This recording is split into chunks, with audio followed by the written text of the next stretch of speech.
माँ की जगह कोई नहीं ले सकता। माँ केवल माँ ही माँ है।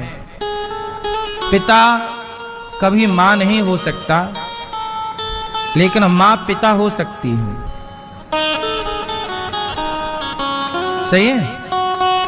एक माँ ऐसी है जो माँ भी हो सकती है, माँ तो है ही, पर वो बाप की भूमिका भी निभा सकती है। लेकिन पिता सारी जिंदगी पिता ही रहेगा, वो मां की कमी पूरी नहीं कर सकता। इसलिए मां को भगवान कहा गया है, इसलिए पहले नंबर पे मां को रखा गया, दूसरे पे बाप को। त्वमेव माता च पिता त्वमेव। अभी आपने देखा जबलपुर बरगी डैम में एक क्रूज डूब गया, उसमें एक मां ने अपने बच्चे को छोड़ा नहीं।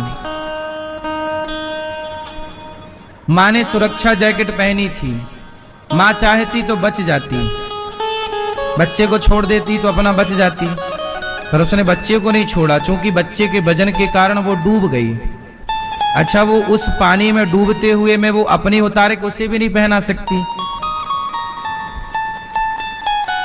तो वो डूब गई। मां डूबी, वो बच्चा डूबा, तो मां ने उसे छोड़ा नहीं, कैसे छोड़ के मैं अपने को बचा लूं, नहीं, बच्चा डूब रहा है तो फिर मैं भी ही डूबूंगी। और वो बेचारी डूब गई, और मरने के बाद भी उसने अपने बच्चे को कस के पकड़ा था। सोचिए, वो मर चुकी थी पर उसकी पकड़ में बच्चा था। सोचिए, इतने पानी में गहरे में डूबी, लेकिन उसने बच्चे को मरने के बाद भी नहीं छोड़ा।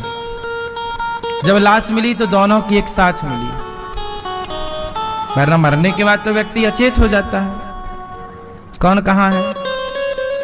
लेकिन मां मां होती है, ऐसे ही मां को भगवान नहीं कहते। ये उदाहरण देख लीजिए कि मां मां होती है, बच्चे के लिए वह आग में कूद जाए, वह पानी में डूब जाए, लेकिन वही बच्चे बड़े होकर देखो जब मां को घर से निकालते हैं तो कितना कष्ट होता है। इसलिए अपनी मां की सदा इज्जत कीजिएगा। जब आप छोटे थे, जब आप गोद में थे, तो मां आपसे कितना प्यार आज भी करती है, ये आपको नहीं पता।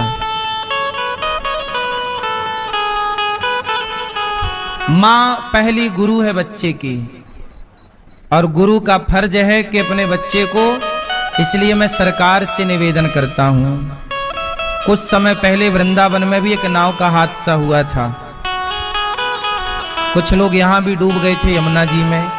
और आए दिन किसी नदी में, तालाब में क्या सिखाया जाए, हर स्त्री को तैरना आना चाहिए, हर पुरुष को तैरना आना चाहिए। सही है गलत है? हर बच्चे को तैरना आना चाहिए। यदि तैरना आता तो चलो नाव डूब गई थी तो कोई ना मरता, क्योंकि वो नाव लगभग किनारे थी, किनारे से थोड़ी दूर थी, तैर सकते। उनमें से एक बच्चा तैर के आ गया था जिसको तैरना आता था। यदि तैरना आता, आपने सब कुछ सीखा पर तैरना नहीं सीखा, पार जाना नहीं सीखा, तो क्या सीखा। इसलिए ये हादसा हमारे भारत में हर शहर में, हर जगह एक नदी है, एक तालाब है। हम लोग तो पानी से घिरे हुए हैं, हमारे सारे तीर्थ स्थल नदियों के किनारे हैं। बोलो हाँ। और तीर्थों में नहाने जाओ तो नदी में ही नहाना होता है। तैरना सबको आना चाहिए। सही है गलत है? तैरना सबको आना चाहिए। नाव डूब भी जाए तो कोई फर्क नहीं, अपना कूद के पार लग जाओ। और आप थोड़ा तैर भी लेंगे, थोड़ा चलो तैरना इतना तो आए कि कम से कम पानी के ऊपर आप बने रहें। इतनी देर में कोई सुरक्षा करने वाला पहुंच ही जाएगा। कोई लंबी लंबी तैराकी नहीं आती, चलो पानी में बने तो रहो, पर डूबो तो ना। आत्मरक्षा, आत्मरक्षा सबसे बड़ा धर्म है। अपने को बचाओ। इसलिए आपने बच्चों को ये डिग्री दी, वो डिग्री दी, ये पढ़ाया, वो पढ़ाया, तैरना तो सिखाया नहीं। इसलिए पहले भी मैं ये बात बता चुका हूं कई बार, हर बच्चे को तैरना आना चाहिए। पहले ऐसा था, हमारे घर के सामने तालाब था, हमें किसी ने तैरना नहीं सिखाया, हमें पता ही नहीं हम कब तैरना सीख गए। तालाब सामने था, पहले हर गांव में तालाब थे, हर गली मोहल्ले में तालाब थे। सबको, पुराने लोगों को, अधिकतर लोगों को तैरना आता है, कितने भी पुराने, क्योंकि सबका काम नदी से, पहले नल नहीं होते थे, नदी का पानी पीने के लिए होता था, तालाब का पानी पीने के लिए होता था, सबको पानी से काम था, तो तैरना सब जानते थे। अब पानी से किसी को काम नहीं है इस तरह का, तैरना नहीं जानते। हम लोगों को पता ही नहीं लगा हम लोग कब सीख गए तैरना। हमें तैरना आता है और बचपन से तैर रहे हैं। आप लोगों को अपने बच्चों के प्रति ये जिम्मेदारी रखनी चाहिए। लाख काम छोड़कर बच्चों को पहले तैरना सिखाओ, अपनी बेटी को भी और अपने बेटे को, और आप भी सीखो। सही है गलत है? कब आप नहाते नहाते पांव फिसल जाए, कहां से फिसल जाए फिर? इसलिए कितने हादसे रोज आपको सुनने में मिलते हैं। पानी में डूब गया, वो गए थे नहाने डूब गए, वो गए थे नहाने डूब गए।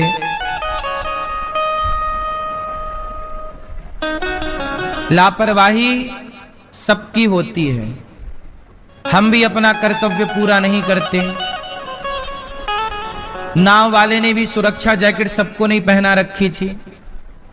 हर व्यक्ति ईमानदारी से अपना अपना काम करे तो ये हादसे कभी ना हो। हर व्यक्ति सड़क पे गाड़ी चलाने वाला ईमानदारी से गाड़ी चलाए, शराब पी के ना चलाए, ठीक ठीक से गाड़ी चलाए, शराब पी के ना चलाए। वो गए थे नहाने डूब गए, वो गए थे नहाने डूब गए।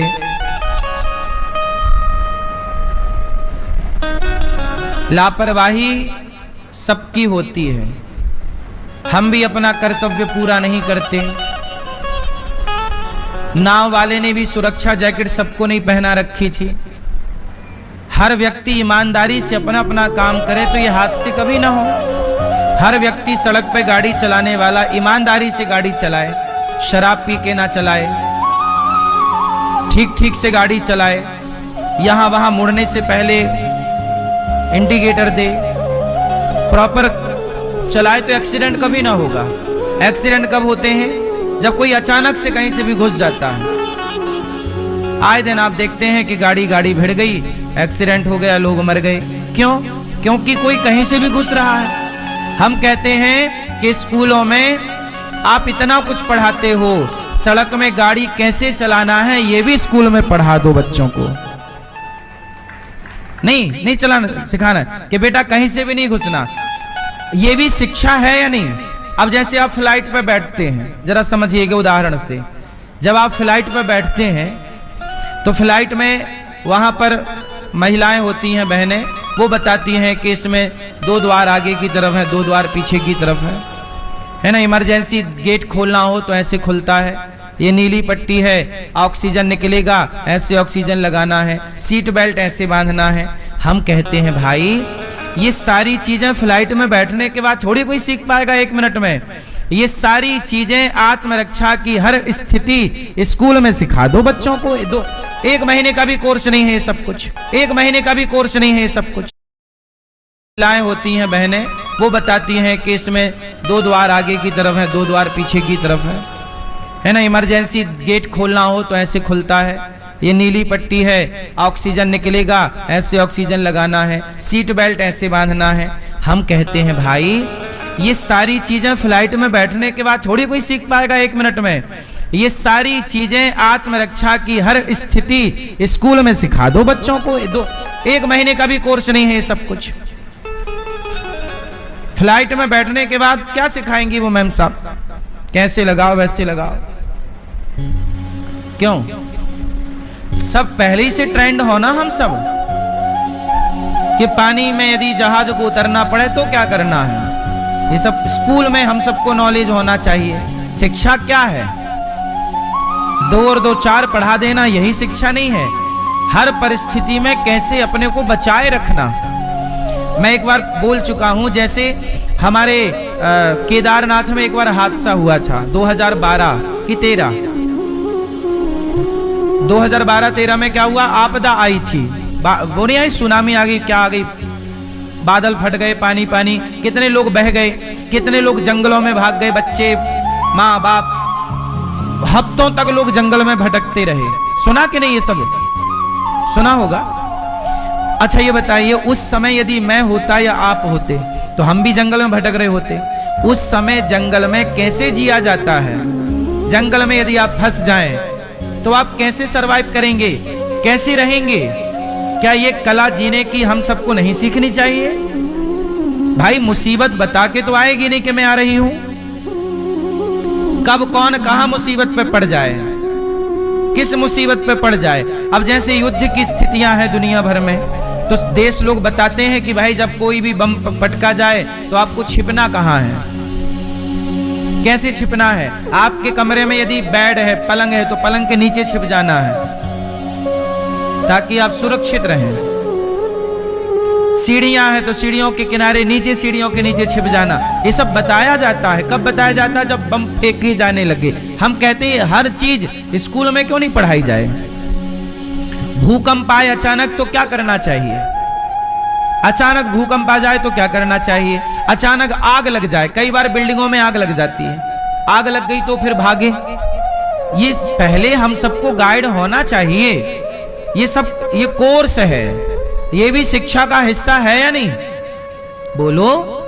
आपातकाल में हमें हर जगह से हम बचें, और केवल बचें ना, औरों की मदद कर सकें, औरों की मदद कर सकें। अब आग लग गई, क्या करें?